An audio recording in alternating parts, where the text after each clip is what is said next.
Ang unang hakbang sa pagbasa, marungko approach. Aralin pang-4.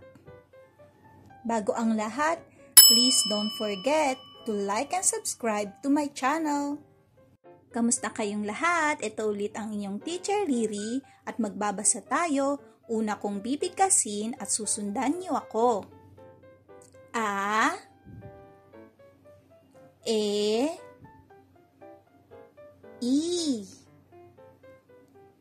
O, U, Ta, Te, Ti, To, Tu. Ngayon, una kong babasahin ang mga salita at susundan niyo ako. I-ta, ita. Ta-o, tao. Ta-ma, tama. Ma-ta, mata. Bata, bata. Taba, taba. Tasa, tasa. Mataba, mataba. Tutubi, tutubi. Ta-ma,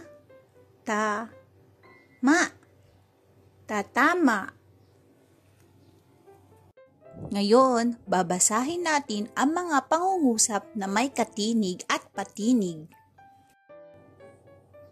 Ang bata ay ita.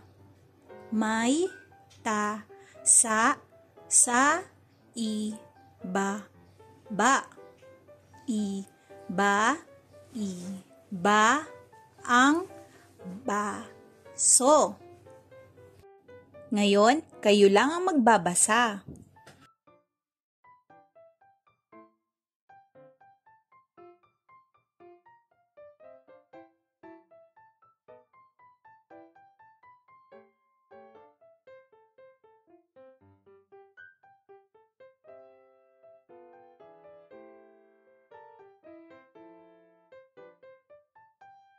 Ngayon, magbabasa ulit tayo ng pangungusap na tumutukoy sa larawan na may katinig at patinig. Ang tutubi. May tutubi sa mesa. Kay tito at tita ang tutubi sa ibaba. Ngayon, kayo lang ang magbabasa.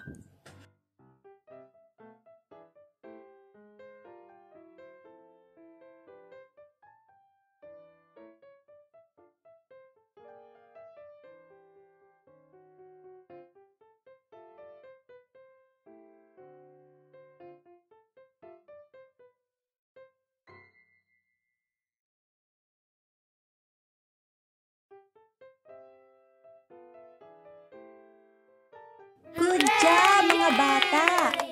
Huwag niyong kakalimutang mag-practice pa magbasa at subaybayan niyo ulit ang mga susunod ko pang video para matutunan niyo ang iba pang aralin. Maraming salamat at hanggang sa muli, paalam!